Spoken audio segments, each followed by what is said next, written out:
Hey, Bobby Manning here. Welcome to Dome Theory. As we approach the holiday weekend here, we're going to recap what's happened so far here in July.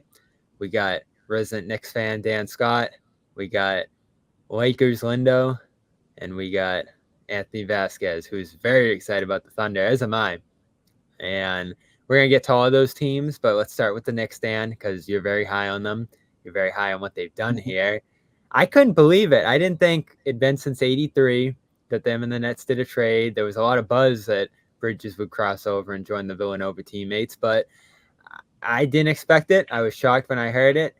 They gave up a ton of picks, 6 in total here, which I have no problem with in general from a team building standpoint. But they did hard cap themselves with the deal, so they lose Hartenstein. Mitchell Robinson's the only center left here, and as I've said to you, this is my big concern with them. Can he stay healthy?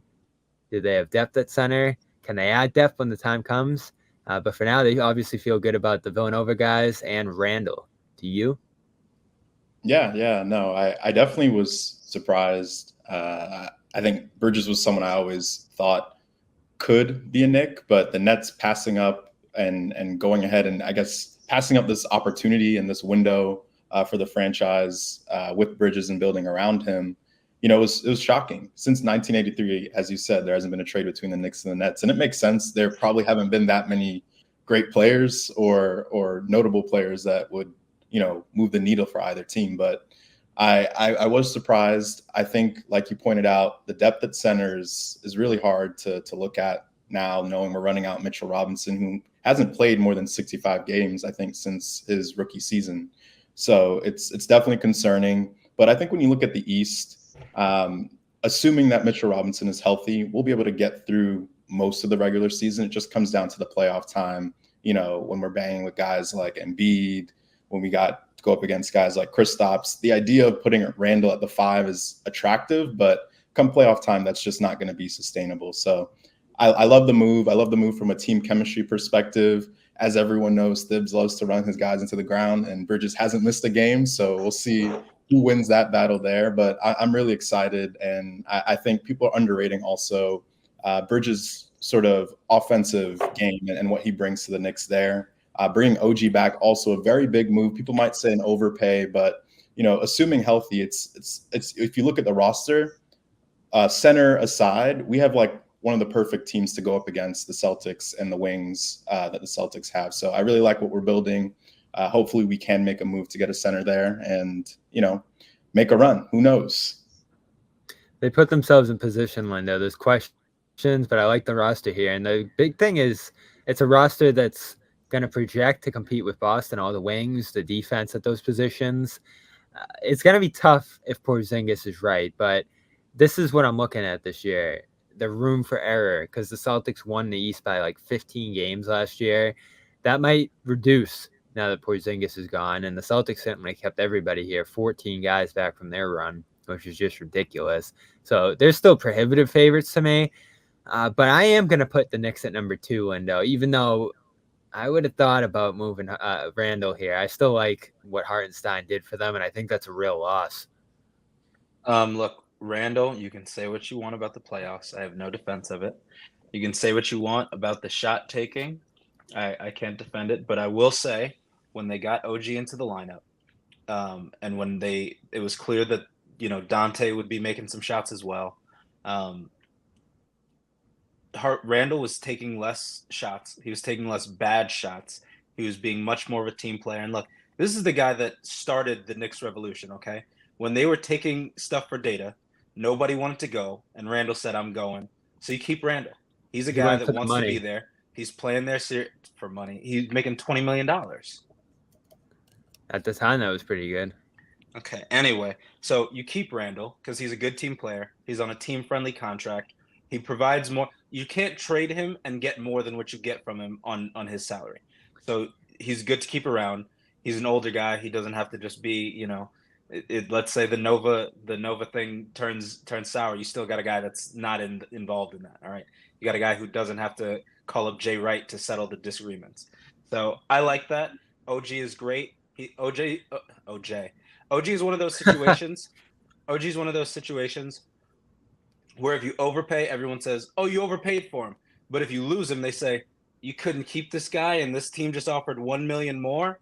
So I'm sure the Knicks are ecstatic that they kept OG. So they're very happy that they got Miles Bridges, and they all did the fusion dance together. Now that they're all together, they said they had to go get Ryan. How do you pronounce his last name? Archidiakono. Archidiakono. Archidiakono and John Delaney. They gotta go get all those guys. So yeah, no, Knicks are definitely happy. Yeah, and I think just kind of going back to Hartenstein and losing him and his impact, I think we saw in the playoffs what was really important with Randall out, Hartenstein's ability to sort of facilitate, take some pressure away from Brunson and a little bit of his offensive game. And I think that was really important in the playoffs because we didn't have Randall. We forget Randall's averaging 5 assists a game. He can create his own shot. He can get on the offensive glass, things that Hartenstein really, really was impactful for us during that playoff run without Randall. So I think there's going to be some balance there where we don't need our big necessarily doing all those things. And whether it's Sims or Robinson, they can kind of fill in on just crashing the defensive glass and being a defensive anchor. So I'm pretty excited, and I look forward to Brunson having his revenge season and coming back strong. He's got to repeat it, Vasquez. That's going to be the biggest thing. The only thing I look at beyond all that is Bridges did a great job with the ball in his hands last year, and he's probably going to be back in the perimeter role here with Randall back on the ball a ton. So I don't know if I like that or not. He did well in it in Phoenix, but in Brooklyn, you saw the Bridges that you had to have in that role, and I'm sure he can still do that off the bench and stuff here. Listen, the talent's really good here. Mikal Bridges off the bench? No, in the bench units, just kind of rotating in there. He'll start, but that's where he'll get his opportunities to create and do all the stuff he was doing in Brooklyn. So, listen, I have no problem here. The depth's good. I mean, as far as the second apron era and what we're about to see in terms of team depth, this is really good depth. You still got McBride, Sims. We'll see what he can do. Yeah, I'm sure they'll give him a chance early on to see if he can take that backup role on. But as far as the wings and the guards and stuff here, Vasquez, this is legit. I'm not scared of this team by any means. Mm-hmm. And the health is a real thing you look at here in terms of how they can go, how far they can go. But this is a really good roster. The Celtics shouldn't really be scared of anyone. They were 15 games up on the Knicks. You can't be scared. Yeah. So I'm not saying be scared. You're bringing back the same team essentially. And I don't think any of those teams, I think the Knicks got better. But the rest of the Eastern Conference specifically, I don't know if they've gotten better enough to even threaten the Celtics in any way. You look at the Sixers, they got Paul George, but if Embiid's not healthy, that means nothing. And you look at the Pacers. Paul George isn't healthy. You look at the Pacers and their style of basketball. It did give the Celtics trouble, but you still swept them. And they're basically running back the same team.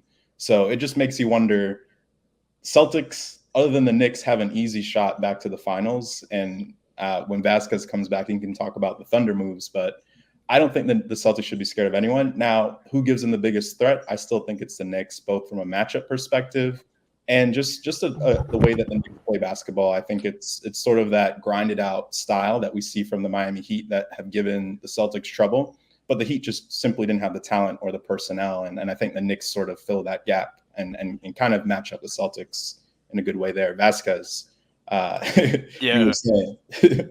No, what I meant to say was more so that, the Knicks present enough of a challenge and that they're accustomed to playing long minutes. So yeah, as great and as talented as Boston's team is, you got to grind out these series with them. And I think the Knicks were able to switch well enough. Bobby, you had mentioned earlier about, Mikal Bridges being a really good offensive threat. Well, now that he has to be maybe the third or fourth option on his team, he can really contribute more of a focus on the defensive end, which is really what, this team needs at the moment, since they're going to be shorter on the, the center issue. Yeah, I think it'll be good. They can let their defensive guys defend. Dan, what are you going to do at center? Because I think Hartenstein's a huge loss. That's my biggest concern with them by far. Yeah. He's a big loss, but you got to remember, coming into last year, he was supposed to be a backup getting, 15 minutes max off the bench and kind of be in your blue collar, crash the boards and make things happen. He wasn't a starter. Mitchell Robinson was the starter, and he was playing well. And I think, you don't want to say, oh, this guy will be, able to stay healthy. But at the end of the day, the Knicks, if they got to run Jericho Sims out there, or if they got to have a bigger lineup with Jericho Sims, if you got to have Jericho Sims out there, I think you can cover the gaps from we've seen Sims get exposed in the pick and roll and he can't really stay out of foul trouble. But if you have OG Anunoby, all NBA defense, Mikal Bridges, all NBA defense caliber players, you have guys like Julius Randle who can crash the glass very well and hold his own on defense. If you have those three guys in your lineup, you can cover some defensive lapses. And I think Hartenstein was good in that, he was a good facilitator. He played a solid role for us during the season, but I think it's being a little bit overstated, sort of his impact on the team in the grand scheme of things when healthy. Now, when we were running lineups with Josh Hart in the starting lineup, with DiVincenzo in the starting lineup, then yes, we really did need Hartenstein. But assuming health, I don't think the loss is as big as people are making out to be. What do you think about the addition for Oklahoma City, Vasquez? Because they've needed a center forever. They've refused to pay for one. And after the way things went against Dallas, they go on and spend $30 million on Hartenstein. That's a big number, even in today's standards. But I like his game. I like his physicality. I like how he fits next to Chet. Ball mover, rebounder. It's risky. It's risky for Oklahoma, but it was time to take a risk. It definitely was a risky move for Oklahoma. I don't think in the open market Hartenstein would get, $29-30 million a year. But he definitely fits a need for us, as you mentioned. It allows Chet to maybe sometimes slide into the 4, which is not the long-term goal. You want Chet to be that starting center, but you could play the two together. So Chet doesn't have to get worn out guarding the likes of Jokic in the playoffs when that time comes. My only concern is, Hartenstein likes to focus along in the mid-range and in the post. So how do you open up more lanes for Shea? But I'm sure Coach Mark is going to figure that out. You also got the move for Caruso, which surprisingly didn't cost a pick. And we were able to give up a player that was falling out of our rotation in Josh Giddey. He definitely is more of an opportunity that he wasn't going to get in Oklahoma. Now we have a defensive ace who we can play alongside Lou Dort. Best defense just got better. Yeah, and that's the only question I had with them, Lindo, and it came back to haunt them last year. They just went out and got Muscala and just try to scrap together minutes. I think they had Biyombo on the roster too, I think. And so they weren't really trying to play guys that weren't Chet at that spot. And Vasquez mentioned it.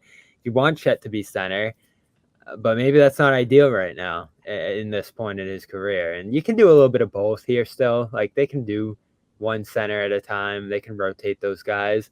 And then some matchups go double bigs. I like the flexibility it gives them. I really don't think they needed anything else besides this. You got your wing defender in Dort. You got Joe as a shooter off the bench, and they keep him, which was good. You got a lot of guys off that bench. And the Caruso move, like that's your Derek White, that's your Drew Holiday kind of move there. So I love where this team's at. I'm ready to call them, just based on everything we've seen so far, the favorite in the West, Lindo. Maybe, but when you have a leader like Shea, who can't wait to foul right when you need him, right at the end of the game, I don't know. I don't like bad Shea. Call. I think that he wastes his talent. He's an incredible shooter. That foul baiting stuff, he'll have to cut that out, and fouling apparently, because he can foul you right out of a game, can he? How ironic, right? They're great, and I love Caruso. You know that. I've said it a billion times. He called the Lakers and said, I'll take less money. And Rob Pelinka said, sorry, I'm Kobe's friend. I take who I want. So they got that. Did they get another Williams? Did they draft another Williams? No, they didn't draft another Williams. They didn't get the third Williams. Nah. But they have a well-rounded team. It's just, again, last year they're very young. This year, they're still very young. They added Caruso, and Hartenstein's been around the league, but in terms of growth, it's been really, this year was the big year because he was getting tossed around for nothing from the Clippers. So this is really, I guess, his chance to show, hey, I'm more than whatever he was last year, like 8-8 player. I'm more than that. And Caruso to say, I'm a champion, I'm now shown as all defense. Time for me to make, another impact on another team. So they're serious.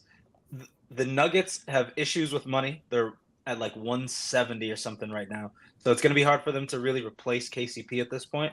But And when you a hear team Russ, you're like, what? A team with Jokic. Well, look, if Jokic wants Russ, would be a then good who's going to move. tell him no? So a team with Jokic is a team that you're going to look out for, especially because, he doesn't have Campazzo and Austin Rivers out there anymore. So I don't know if they're the favorite. I'm sure they could, finish first again, but you still got to watch out for those other teams.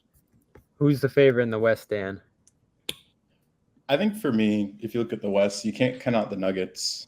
I think the way they went out the last playoffs, people just have decided their I wouldn't say their window is closed, but they need to get significantly better to be considered competitive. And they didn't really get better. If anything, you could say they got worse. And by the way, KCP's wife said that the Nuggets did not offer him a comparable salary to the Magic, which is insane. Yeah, I mean, look, if you look there, they didn't make any moves to sort of say, wow, they should be considered, especially considering the way they went out. They should be thought of as serious contenders, but they have Jokic, and you can't count out anyone who has him on their team. I still don't have them in the top two, I would say. I definitely put the Thunder up there as one of my favorites out the West. And I think the Timberwolves, again, Timberwolves got to get better. How they went out against the Mavs, it was a little disappointing. But I think they did get better. And you look at them, they have a young-ish team. Anthony Edwards can still make strides in his game, and I think he was a little bit disappointing in that series. And it's another year where you can figure out how do we make Gobert and Karl-Anthony Towns work well together. And I think they could be one of those two teams. Dallas, I mean, they got Klay Thompson. I think they needed more than that, but who would have even thought they would have made it to the NBA Finals? I don't see them beating the Thunder as it stands right now. The improvements they made, I don't see them beating the Timberwolves again either. So I think my top two out the West right now are the Thunder or Timberwolves, and could flip a coin there to see who goes. But yeah. I like that Rob Dillingham move a lot for Minnesota, moving up in the draft there, because they need a guy like that to score off the bench. Yep. And he's a top flight guy in terms of that potential. So we'll see what happens with them. Denver, you look at their rotation right now. It's Jokic, it's Murray, it's Porter, it's Gordon. And then you're trying to find someone between Zeke Naji, Brown, Strother, who hasn't really played, Watson, who played last year and then disappeared in the playoffs. They brought back Jordan, which was like, huh? Yeah, I guess they got a guy coming over for $4 million, Bobby. An MVP. Is he going to play center? Good if he wanted to. They have a center. Why do they need another center? They have a center. So they need a backup center because they were playing Jokic way too much late last year, and I think that's the biggest reason they lost. You can't play Jordan in the playoffs. They drafted Day'Ron Holmes, who they love. I don't think any team signaled their draft pick more than Denver and Day'Ron Holmes, and they moved up from 28 to 22 to do it. So I guess they look at him as the Jokic backup, but that's a rookie coming in and taking on that kind of role. I mean, they have so many young guys on this roster who are just completely unproven. And Murray's hurt all the time now, which it feels like is a problem. It's been a long time that he's been hurt all the time. It's been a while. Well, I mean, supposedly they're banking on the help of Christian Braun and, his development. So, I mean, listen, if it fails, that's more of an opportunity for the Thunder and the Lakers to, probably make strides. Don't say that name. Hey, man, it seems as if the Lakers can beat anybody except them. So. If the Lakers can't beat Denver this year, they never will. Well, then I guess what? So listen, Lindo. Let me say some nice things about the Lakers. There are no nice things to say. What are the Davis? You tell the nice things. Davis is top 10, right? Certainly. Knet projects to shoot. I think it's a much better draft pick than their pick last year. Reddish is back, and he did some things last year. The things he did were all bad. So, hopefully he does less of those. Vanderbilt's back, who was really good last year, got hurt. And I don't think Gabe Vincent can play any worse than he did last year because he really didn't play at all. I think he shot like 30, 11, 50 or something like that. And once we dove into the numbers, the 3-point shots, offensive rebounding, all that stuff, they played about as bad analytically as any team in the league last year. So Sure. getting up more threes. Christie's back. He should play a little more. He should be in that mix. Well, they Now, when just you look they at the just roster. threw out Torian Prince, who shouldn't have been a starter, and we were begging Darvin Ham not to start him every game. He hadn't been a starter except for one season that I forget what team he was on at the time, and they missed the playoffs. So they just lost him to the Bucks, so he could follow his best friend Darvin Ham. He was a 40-point 3-point shooter. He's gone. So they just lost 3-point shooting. I guess you're going to say that Dalton will make it up. If he can play. But you have a couple options there at this point. And Vincent is a guy who shot well in the past as well. So they have some shooting. The Bronny thing, I don't like it. I don't like the Bronny thing, but it's not going to hurt them. He's not playing. So it And doesn't even matter. JJ, I don't like that either. Mm. But I like the intent that he's going to bring to try to get more threes up, to try to play more analytically sound. I don't know if we know he can coach. What does getting Nate McMillan and Scott Brooks tell you? What does that say to you? That's good, isn't it? That's really going to get Terry. They support. They're guys. The guys that they wanted kept them down. I don't know. So what does that say? I like McMillan. Okay. I like McMillan. I never liked Brooks. Vasquez knows. And yeah, they're just gonna have to try that. I don't like it. I don't like it at all. But if he can figure out that locker room, if he can get to LeBron and get him playing a more modern style, and this team a more modern style as a whole, they're not going to be in championship contention here. But I think this team has a chance to be better than they were last year.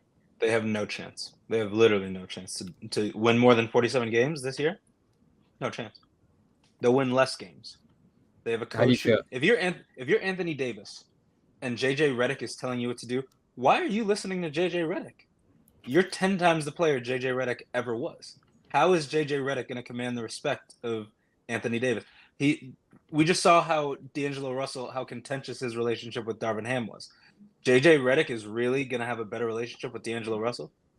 I mean, by saying what? Just keep shooting? What is he going to say? Well, if that doesn't work, I think you're looking into trading Russell at that point. And that's the answer. People forget everybody that they wanted to trade D'Angelo Russell for this year. He shot as well as and assisted as well or better than. He was a better player. Now, obviously on defense, he's lackluster. But there was nobody that they were looking to move him for that was going to be better by the numbers. If it's about the analytics that they fail, he's raising their analytics from nothing. So what are you going to do by getting rid of him? Have LeBron take more threes from an anomaly 3 season? I think he was 40 or 41% from 3. That was an anomaly. He had to. Besides that, they were just shooting free throws. I don't see it in any way that this season turns out to be a success. Vasquez, how do you feel about them? I mean, they're basically the same team that got swept in the first round. So I guess that tells you literally enough. 4-1. They got gentlemen's. Oh, they got the gentleman's sweep. Fantastic. I mean, yeah, this team is basically screwed. I would hope for the best, whenever you have 2 top 15 players like LeBron and AD. You always got to give them a puncher's chance. But I mean, LeBron and their health are so you can't be certain about it. Maybe Bronny comes in and contributes. That seems to be very unlikely, but one can only dream. That shouldn't even be on the list. Bronny will be playing in South Bay. Yeah. But, I think this is just a matter of, making moments and making it as entertainment as possible. So we look forward to the day that at this point, I mean, that's what the Lakers have become. They're not a competitive team, and there's no reason to believe otherwise. Dan, what do you think? Now, they did make the Western Conference Finals the year before last. What does that say? So it says they got lucky. Even saying they're not going to beat the Nuggets or whatever. I think they could beat the Nuggets this time around because the Nuggets have not improved really in any way. And that series was very close. even though they got gentlemen swept. But if you look at the other teams in that playoff in the West that year or this past year, I think they could have won a series against most of those playoff teams, realistically. And, the Nuggets just have their number. If you look at next year, yeah, those other Western teams got better, but hopefully the hope is you hire a new coach, and a lot was made of Darvin Ham, his rotations, just the overall game plan, especially in the playoffs. So the hope is JJ Redick can sort of rectify some of that and bring in his perspective as a player, a well-liked player, but also someone who knows offense well, knows how to get shooters involved. And that was a big problem for the Lakers. It wasn't that they didn't have guys capable of shooting, but it just seemed like they weren't really in great spots to do so. And obviously having LeBron at age 38, 39 now, you got to figure out how to make those guys work around him. So hopefully JJ can make that happen. And then you have a guy like Dalton Knecht who's projected to shoot well, adding someone else out there who can shoot. And ultimately, I don't think the rest of the West really got that much better. You look at the Thunder, you look at the Timberwolves. We just talked about what they did in the draft. But the rest of the West seems kind of wide open. And I think Clay went to the Lakers. That doesn't move me. I don't think the Lakers should be worried about the Mavs. Truthfully, you look at the Warriors. I know they're talking about Laurie. We'll see kind of what the rosters look like at the end of it. But as of right now, the rest of the West seems wide open. If the Lakers can get in a 4-5 seed, I could see them winning a playoff series. And who knows? You get in, you win that first round, anything can happen. So I think they can be competitive. It all depends on what JJ can make of the roster and the team. It could be a disaster. It's very risky. Really quick question for you guys. If they're if they're below the second apron, are they allowed to aggregate contracts in the trade? They can. So I guess they can't go above that line. They get hard cap. So the question is whether LeBron's willing to take less than the max, because with that flexibility, that does open up the avenues for trades down the line. Then the question is, who is that player? I mean, they were saying Trae Young, but they didn't I don't know if that really was. I don't know if it's that they didn't want DeMar. I just think they didn't want DeMar at the price it was going to cost. And he doesn't solve any of their problems, though. Correct. He doesn't solve any of their problems, and if he's gonna cost them money or cost LeBron money specifically, and he's not solving any problems for them to win, it just seems like it's kind of one of those, let's just add Russ or let's just add somebody. He's the new Russ. Yeah, so I don't think that's something they should have done. But it sounds like the Lakers are out of talks from a trade perspective pretty much everywhere. You look at the Laurie conversation, and we're hearing the Kings and the Warriors. The Lakers aren't really being mentioned anywhere in this area. Lindo thinks it's because no one wants to trade with them. That is a real part. Well, that's definitely a part, but it's also what do they have to offer to other teams? What do the Lakers have? Reeves. Everyone wants Reeves. If you get rid of Reeves, then what's even the point? Right? The Lakers need more shooting. So you can't get rid of a guy who's the guy that you're going to late in games. The Lakers need a guy to play make, to take it away from LeBron, like they did when they had Rondo and when they've had Schroeder. And they need guys that can shoot, and they really can't. Yeah, besides D'Lo. Actually, Russell has to be worth something. I think you can look into like, for example, the Laurie trade. I think he could add something to that roster, but ultimately you guys need someone to take the ball as best as you can out of LeBron's hands and sort of take a load off on the playmaking side and from a scoring side. And I don't know if there's that many players out there that are available right now, and maybe that's why the Lakers aren't really active. But I mean, they have to do something, and it's not looking like anything's going to happen.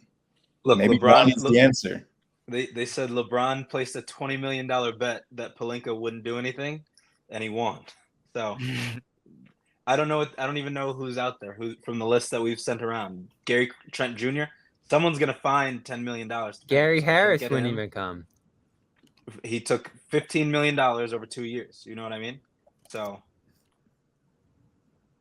Well, it could be worse. Real quick, I want to shout out Game Time. It's summer. There's a lot of good stuff going on, and you need your tickets. So go to our official ticket partner here at Game Time. Download the app, create an account. They got events, concerts. I use them to go to Hiatus Coyote on Friday. Great deal for that. And if you use the code CLNS, you're going to get $20 off your first purchase. Baseball, I know Lindo and Dan are going to be searching for Yankees tickets whenever they're in New York. They're going to want to use the Game Time app. I'll be using it for the Red Sox, Vasquez. Check out your Mets tickets on Game Time. They'll show you where you're sitting. Great deals. If people are trying to get rid of their tickets last minute, you're going to find them on here on Game Time. I've always loved going on there and finding those deals late before the game and even after the game starts. So go there, use the code CLNS, get $20 off your first purchase. Terms apply. It could be worse, Lindo. It could be the Clippers. I'm not going to any Yankees games in the near future, by the way. Not that team. Well, how about this team, the Clippers? They let George go under weird circumstances. They blamed the second apron. They gave him a 3-year deal. All they really had to do to keep him was give him 4, which I get why you'd have some pause for that. But you let him go, and you get nothing back. And this run is pretty much over. Kawhi has his own concerns.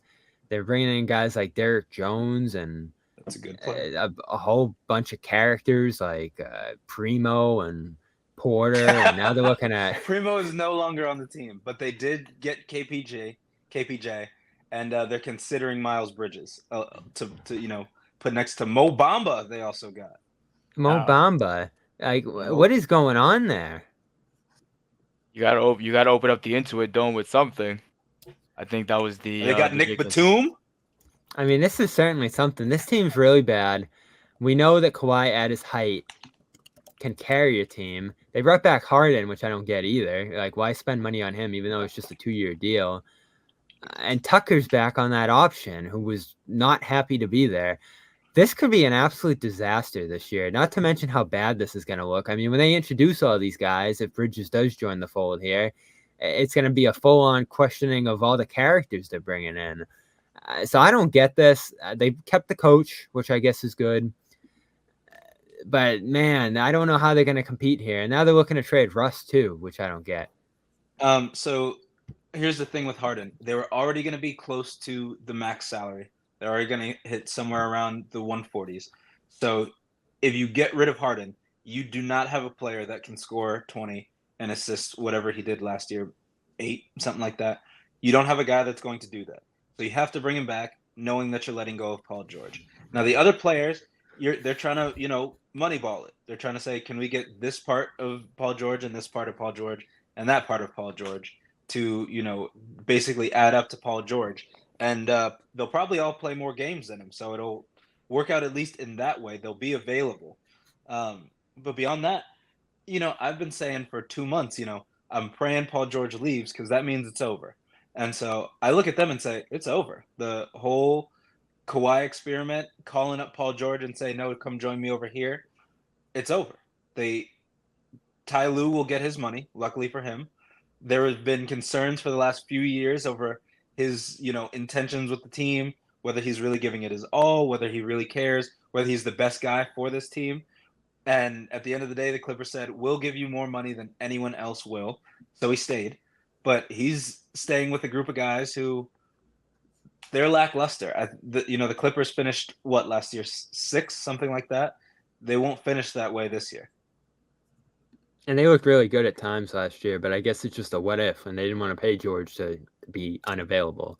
And they paid Kawhi, but they got him at a discount. So I guess they're just going to stick with that. And if they have to trade him, they have to trade him. The other side of this, Dan, is Philly. They look enticing. I like Embiid. I do. I think he's going to be a force when he's out there. And when he's not, you have more insurance now, I guess, between Maxey and George. Remember, George carried the Clippers not that long ago, the West Finals with Kawhi out. So I like the move for them. He's way better than Harris. Way, way, way better. He's actually going to be noticeable out there. And I think he's actually going to get to play with the ball in his hands. But you look at that roster around those guys, and it's like, wow, Eric Gordon, Andre Drummond, I guess, is a solid backup for Embiid, but it's not like they can play together. What else is here? Where are they going to even find any help? Oubre's back. He was good for them. I like the coach. Hield's out the door, it looks like. Covington, I guess you can bring him back. Batum's gone. Lindo says it all the time. This is a depth league now, and this team has 0 depth. They look like the Suns, Dan. Yeah, I mean, I think depth will be a concern, even assuming health with Joel Embiid. And that is a very big assumption. I know they brought in George, and you said, well, George carried. He better rest this year. Yeah, I mean, he's not going to. He'll be playing in the Olympics, and then next thing you know, it's going to be a heavy season where I think the Eastern Conference it's going to be a tough season. I mean, not just with the Celtics, but with the expectations that Embiid has and carries, and now bringing George into the mix, I think he's going to want to prove a point. He's going to want to hit that threshold to get MVP. And you saw how he was playing to start the season. But the thing about Embiid, we saw it in that Knicks series. He just kind of can be all over the place with his body. You know, he tried that alley-oop dunk that nearly snapped his knee in half in that series. And I just think he's someone that at this point we've seen enough to say it's hard to trust him being fully healthy. And let's say he's healthy in the playoffs. As you said, the depth is really going to be an issue. And when you go up against teams like the Pacers, where you see it is not just a depth league, but you need depth to win. The Celtics even, you know, they have great stars on that team, but the depth is what really helped them win. You know, having Horford out there in year whatever at this point, he's still very important. And you look at the 76ers, Embiid goes down or he goes out the game, and you're relying on Andre Drummond, you're relying on Robert Covington. It's just hard for me to see them going far, and they haven't gone far. So it's hard to even imagine them doing that. But the roster as it stands, outside of Paul George and Maxey, I mean, that's not a deep playoff team in my mind. So that'd be my concern. But Joel Embiid is Joel Embiid. When he's right, when he's healthy, he probably is the best player in the NBA. And I think I've seen that with how he carried the 76ers in that playoff series against the Knicks. And I think if he can be fully healthy, who knows? Do they have a chance in the East, Vasquez? They got Jared McCain. Yeah, I mean, they probably have the best three talents in the league right now, the best collective three, when healthy and when performing at their best. But, you know, as everybody else said, you know, that depth is a huge concern. You know, we say if they're healthy, but they're rarely healthy. We say we got three people aside from Maxey who can't perform in the playoffs, or at least that's a huge concern for them. They don't call Paul George way off P for no reason. So, you know, that's the consideration you have to take. But I think they'll be competitive in the East. They can do that. I like the Pacers over them right now. I really do like the Pacers. I like what they're doing. I like the direction they're going in. Wiseman, I don't know. I guess he fits the mold a little bit to just run around and act crazy. Those guys have translated well there. Who else do we got here that we want to hit on? The Bucks haven't really done anything. Who'd they bring in today? Taurean Prince. DeLon Wright, right? And Prince. So a couple guys in there. Here's the thing. Giannis went 11 of 11 today, 32 points against Turkey, I think. He scares me more than anyone in the league. And the Celtics didn't have to go through them last year. So I'm giving them a little bit of respect. I know there's a Doc factor, Lindo. I know that there's a Lillard factor. He wasn't great last year. But he didn't work out over the summer, as Doc told us. So I guess you give him a little bit of the benefit of the doubt, having a full offseason there. That's a guy you support. He doesn't work out in the offseason. There's a lot of talk of trading Brooke, maybe. I don't know what that gets you at this point. So I guess you're just running this team back and seeing how it goes. And, man, I don't get their draft picks either. A.J. Johnson, a 19-year-old. Tyler Smith, a 19-year-old. Jay, they haven't re-signed him. Pat, they haven't re-signed him. If they play the Celtics, they'll give them hell. They'll try like hell. They're really going to push them. But, man, they can't beat the Celtics. I mean, I don't know. Giannis is probably the best player in the league as well when he's healthy and he's performing at his best. And we just didn't see him. Here's the thing. He didn't play at all last year. They destroyed Boston at home twice, like unlike any other team did in the league. Just absolutely destroyed them. Definitely, but I mean, you know, they should definitely consider more depth pieces. They should definitely get increased shooting. But I think you're just hoping on more chemistry. And the potential is there. You know, they were the two. Well, they fell out at the end in favor of New York, but they were the 2 seed all year. Middleton was pretty good last year too, Linda. I'm giving them a little bit of respect. The depth's questionable. The age is increasing. And Brooke, you're wondering. I had questions about him going in the last year, and he was really good again. but he's got a million miles on him too. And Giannis, like Dan talked about with Embiid, he's doing all the Olympics and all that stuff too. He's been hurt 2 years in a row in the playoffs. So it's tough to find a team right now that can push Boston. But this, for your money, I think would be the best bet. If any team was going to topple Boston, Lindo, in the East, who would it be? You want me to give you a layup? Sure. Maybe the Orlando Magic. Not yet. How about that? Okay, well then never mind. No, the team to beat the Celtics is the New York Knicks. They have absolutely whatever the Celtics have, the Knicks have now. And so now it's just a question of health. The only reason why they weren't facing the Celtics is health. They had bench guys starting, and then those starters got hurt.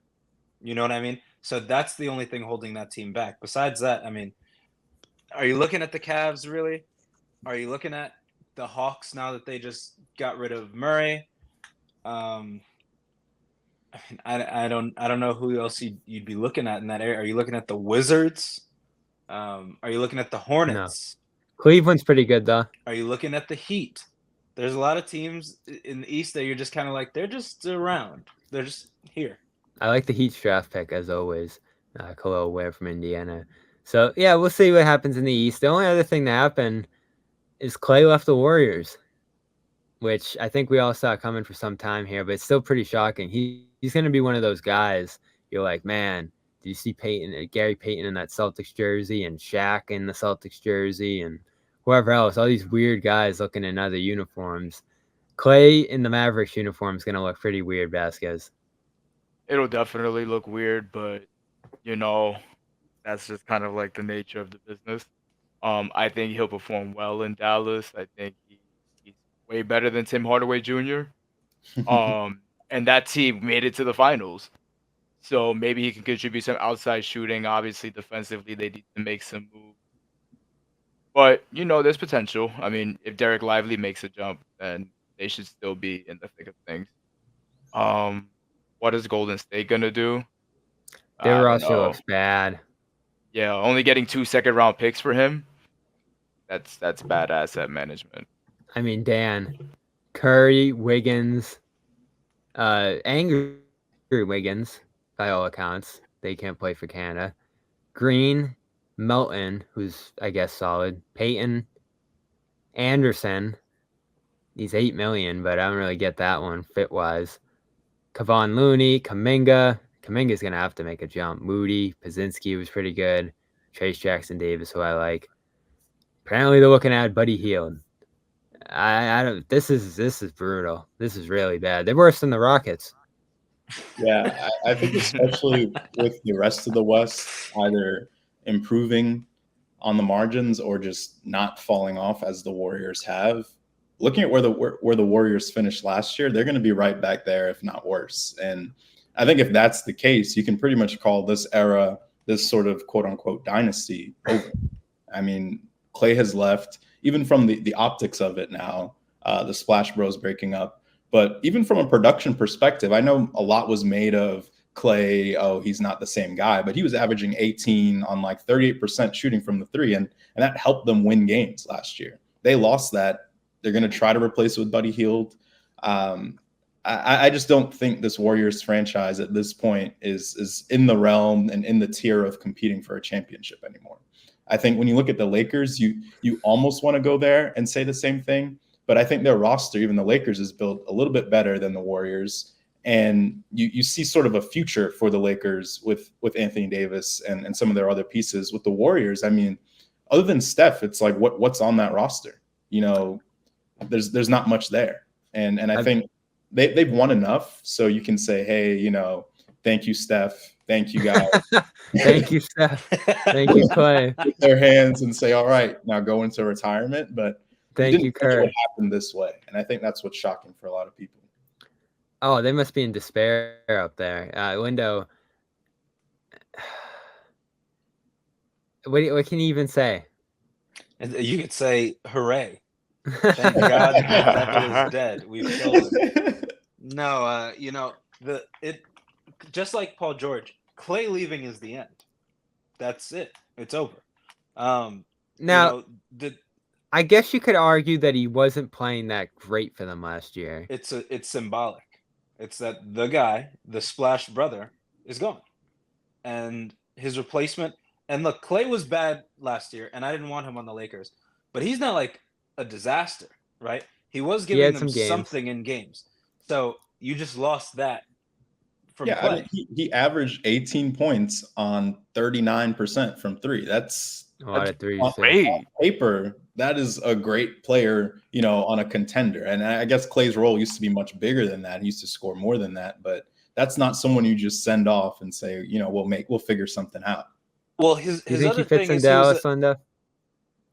Yes, but the other thing is his defense has always been, all defense or near it. Like he's always been a serious defender, and he clearly looked old, and he looked really, all the headlines go to Draymond for the outbursts, but Clay was doing that a lot too. He looked really frustrated last year as he was towing the line of starter, coming off the bench, all of that, and now that it's released that their plan was he was going to come off the bench straight up next season. So it's not as if Clay was like, oh, they got to get him back. How could they lose him? But it's also like, well, he's doing more than what you have now. No one on the team now will give you 18 on 40% and play good defense. It's just not happening. So this is the end for them. The rumors of Steph to Charlotte, they've died off because everyone realizes, oh, that would be – no one would win. I guess it would just be the full end of the Warriors. But beyond that, I don't know, man. The only definitive you have for next season is that Draymond gets technicals and gets kicked out of games. That's the only thing will happen from the Warriors. You have no idea. I mean, Steph will have a big game here and there. Besides that, what is there? What's going on the team left? Nothing. Yeah, honestly, I think the Warriors, the hope would have been maybe LeBron just said, oh, I'll go join the Warriors for his last few years. But other than that, I don't know from a cap perspective and also from a roster perspective where they go from here. Steph's 36. He's got like a couple years left. I don't think you can pull together a good enough roster in Golden State for any of these years left on his contract to be relevant. So I've said it over and over again. Curry's going to play for a different team before he's done. Well, you could trade for Shea Gilgeous. And I think it's going to be Charlotte. It's just so funny that in the Draymond versus Jordan pool, and everyone in the chat has had their own criticisms of Poole, it is now evident you should have kept Poole.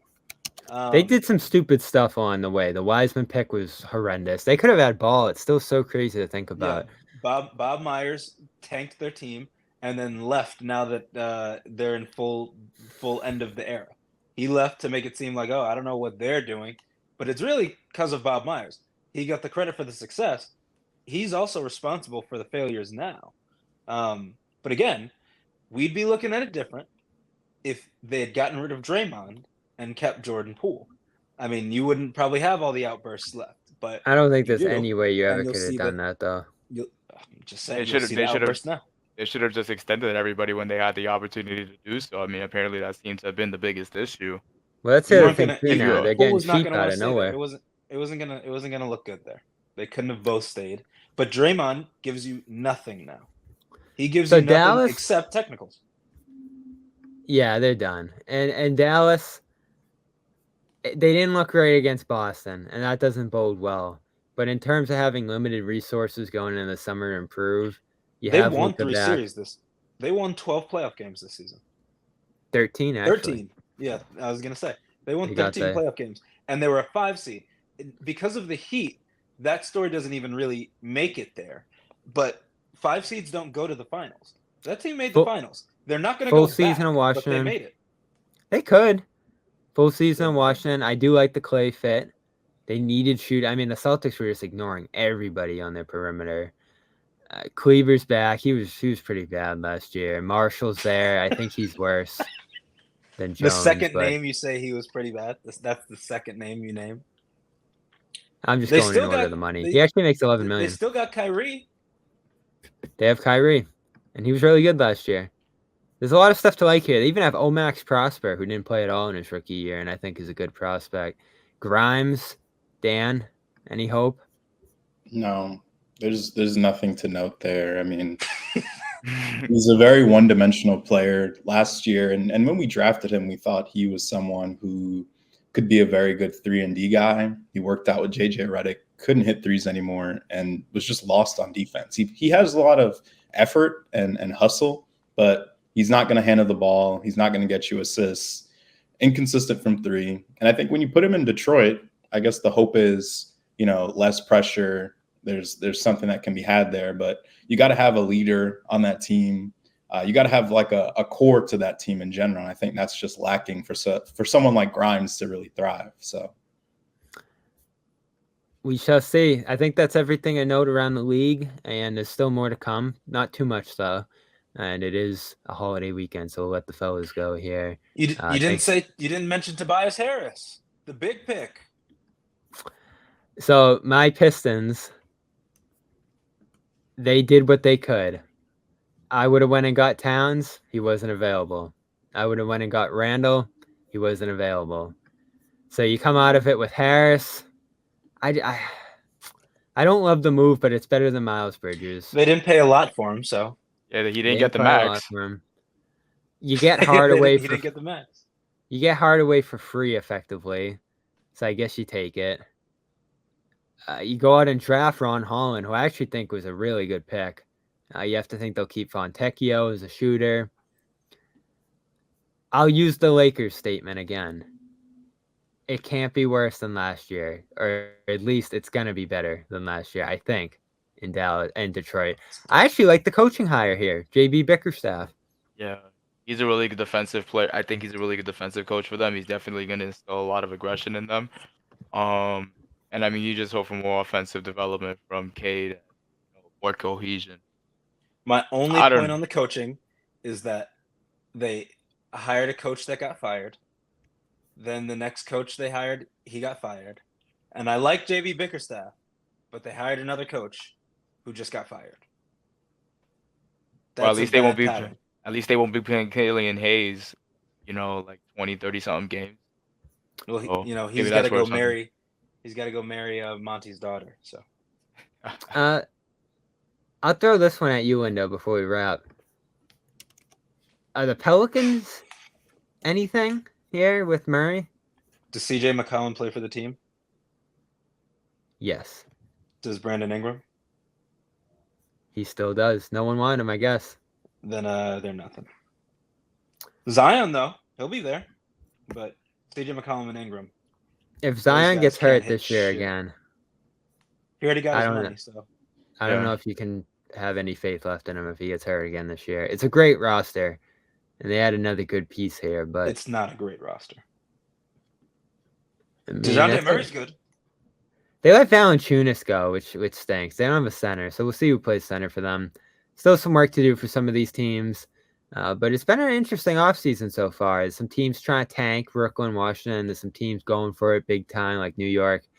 And Boston certainly kept everything together. I mean, you didn't even have to say anything about Boston here because they just keep the whole team together, and it's looking good. I guess Porzingis' injury is the only question mark there.